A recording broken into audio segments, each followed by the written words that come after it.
வணக்கம். இன்றைய மாவட்ட செய்திகள். சிவகாசி விஸ்வநத்தம் பெரியார் காலனியில் வசிப்பவர் முத்தையா. இவரது மகள் ராஜேஸ்வரி. கணவரை பிரிந்த அவர் 5 வயது மகன் தர்ஷனுடன் தந்தை வீட்டில் வசிக்கிறார். முத்தையா வீட்டின் பக்கத்தில் குடியிருக்கும் கணேசன் புதிய வீட்டிற்காக கழிவுநீர் தொட்டி அமைக்க 8 அடியில் பள்ளம் தோண்டியுள்ளார். தொடர் மழை காரணமாக பள்ளத்தில் மழைநீர் தேங்கியிருந்தது. சிறுவன் தர்ஷன் சிறுநீர் கழிக்க சென்றபோது பள்ளம் இருப்பது தெரியாமல் தவறி விழுந்து வெளியே வர முடியாமல் தத்தளித்தான்.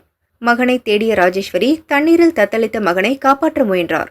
அப்போது ராஜேஸ்வரியும் தண்ணீருக்குள் விழுந்து தத்தளித்தார். தண்ணீரில் இருந்து மீண்டு வெளியே வர முடியாமல் தாயும் மகனும் நீரில் மூழ்கி இறந்தனர். சிவகாசி நகர் போலீசார் விசாரிக்கின்றனர். திருச்சியில் விடிய விடிய பெய்த மழை காரணமாக ராமச்சந்திர நகர், கீராப்பட்டி, எடமலைப்பட்டி, புதூர் உள்ளிட்ட பகுதிகளில் குடியிருப்பு பகுதிகளை மழைநீர் சூழ்ந்துள்ளதால் இயல்பு வாழ்க்கை பாதிக்கப்பட்டுள்ளது. ராமச்சந்திர நகர் அருகே உள்ள ஹெல்த் காலனி எக்ஸ்டென்ஷன் பகுதிகளில் மழைநீர் சூழ்ந்துள்ளது. வயதானவர்கள் வீட்டிற்குள் உள்ள தண்ணீரை பாத்திரத்தில் அள்ளி வெளியே ஊற்றினர். விஷ ஜந்துக்கள் அழையா விருந்தாளிகளாக வருவதாக வேதனை தெரிவித்தனர்.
இதுல தண்ணி போறதுக்கான வசதி எதுவுமே இங்க கிடையாது. நாங்களும் எத்தனையோ தடவை சொல்லிட்டோம்.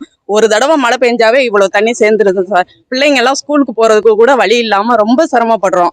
பத்தாததுக்கு பாம்பு, பூச்சி எல்லாம் வீட்டுக்குள்ள ஏறி வந்துருது. ரொம்ப சிரமப்படுறோம். நாங்களும் நிறைய தடவை சொல்லிட்டோம், இதுக்கு ஏதாவது ஒரு வழி பண்ணுங்கன்னு. இது வரைக்கும் எதுவுமே செய்ய கிடையாது சார். இப்படிதான் இருக்கு. இது KN நேரு அவங்களோட தொகுதி. ஆனா இது யாரும் சொன்னாலும் மோட்டர் வச்சு எடுக்கிறாங்க. ஆனா இது நிரந்தரமான தீர்வு கிடையாது. இதுக்கு நிரந்தரமான தீர்வு செஞ்சாதான் இந்த மாதிரி தண்ணி நிக்கிறது போகும். இந்த பக்கத்துல இருக்கிறவங்க எல்லாம் வீடு பக்கத்துல இருக்குன்ட்டு போயிடுறாங்க அம்மா வீட்டுக்கு. நாங்கெல்லாம் போக முடியாததுனால இங்கே இருக்கிறோம். ஒண்ணு கூட செய்ய முடியல. ஒரு பாத்திரம் கூட எடுக்க முடியல. தண்ணி அவ்வளவு தண்ணி நிக்குது. இதுக்கு என்ன பண்றதுன்னு ஒண்ணும் தெரியல சார். இன்ன வரல யாருமே பார்க்கல சார். இந்த தண்ணி வந்ததுல இருந்து இன்னும் யாருமே பார்க்கல. எங்களுக்கு எந்த இதுவுமே இல்லை சார். நீங்க தான் இப்போ முதல்ல வந்திருக்கிறீங்க.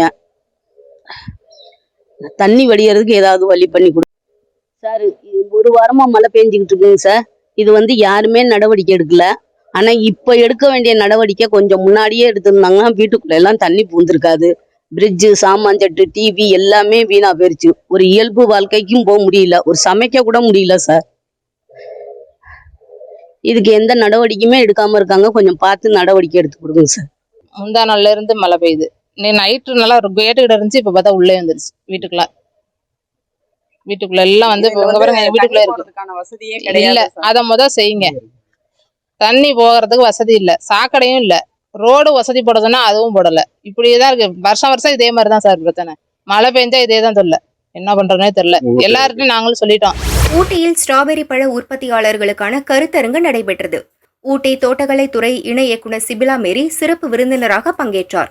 ஊட்டியின் மண்வளம் மற்றும் காலநிலை ஸ்ட்ராபெரி உற்பத்திக்கு உகந்ததாக உள்ளது. இதனால் விவசாயிகள் அதிக மகசூல் பெறலாம். தேயிலைக்கு மாற்று பயிராக ஸ்ட்ராபெரி அமையும். கருத்தரங்கில் விவசாயிகளுக்கு ஸ்ட்ராபெரி உற்பத்தி முறைகள் குறித்த விரிவான விளக்கம் கொடுக்கப்பட்டது. ஏற்பாடுகளை 8 பெரிஸ் நிறுவன இயக்குநர்கள் ஆதிவே சைத்தன்யா மற்றும் ஸ்ரீனிவாச பிள்ளை செய்தனர். இட்டாலியன் நர்சரி நோவாசிரி ஜெனடிக்ஸ்ல நம்ம டைப் பண்ணி இந்தியாவிலே நம்ம ஒரு நர்சரி ஆரம்பிக்கிறோம்.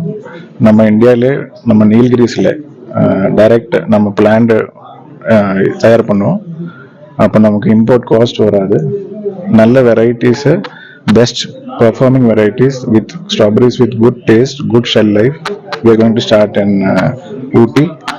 இவங்களோட டைப் கூட நவசிரி ஜெனட்டிக்ஸ் மிஸ்டர் டாக்டர் நிக்கோலா டுஃபாரோ அவங்க இந்த கான்ஃபரன்ஸ் எதுக்கு நடத்துகிறாங்கன்னா, ஊட்டியில் இருக்கிற என்னென்ன சர்க்கம்ஸ்டன்சஸ் இருக்குது, என்னென்ன ப்ராப்ளம்ஸ் இருக்குது, அதெல்லாம் அவங்க நேற்று லாஸ்ட் 2 daysல இருந்து அவங்க எல்லாம் பார்த்தாங்க. ஃபார்ம்ஸ் எல்லாம் அதை எப்படி பெட்டர்மெண்ட் பண்ணலாம், ஊட்டி பெரி ஃபார்மிங் எப்படி நம்ம குளோபலைஸ் பண்ணலாம், எப்படி நம்ம இன்க்ரீஸ் பண்ணலாம் berry production in terms of volume, in terms of quality and everything. நம்ம வந்து பிளான்ஸ் கொடுத்து கம்ப்ளீட் பைபேக்கும் பண்ணோம். நம்ம எக்ஸ்போர்ட்டும் பண்ணுறோம். யூஏ கண்ட்ரீஸில், ஸ்பெயின், எல்லா கண்ட்ரீஸ்லையும் நம்ம எக்ஸ்போர்ட்டும் பண்ணுறோம். அப்போ வந்து நமக்கு குவான்டிட்டிஸ் ஜாஸ்தி வேணுமா. மதுரை மாவட்டம் மேலூர் அரிட்டாப்பட்டியில் டங்ஸ்டன் கனிம சுரங்கம் அமைக்க எதிர்ப்பு தெரிவித்து அப்பகுதி மக்கள் தொடர் போராட்டத்தில் ஈடுபட்டு வருகின்றனர். நாம் தமிழர் கட்சியின் ஒருங்கிணைப்பாளர் சீமான் அப்பகுதி மக்களை சந்தித்து ஆதரவு தெரிவித்தார். வேலூர் மாவட்டம் அலமேலு ரங்காபுரத்தைச் சேர்ந்தவர் சரஸ்வதி. இவர் பட்டா மாற்றம் செய்வதற்காக விஏஓ ஷர்மிளாவை நாடினார். ஷர்மிளா பட்டா மாறுதலுக்கு 5000 ரூபாய் லஞ்சம் கேட்டார். லஞ்சம் கொடுக்க விரும்பாத சரஸ்வதி லஞ்ச ஒழிப்பு அலுவலகத்தில் புகார் கூறினார். அவர்களின் அறிவுறுத்தலின்படி சரஸ்வதி விஏஓவிடம் 5000 ரூபாய் கொடுக்கும்போது லஞ்ச ஒழிப்பு போலீசார் ஷர்மிளாவை கையும் களவுமாக பிடித்து கைது செய்து அவரிடம் தொடர் விசாரணையில் ஈடுபட்டுள்ளனர்.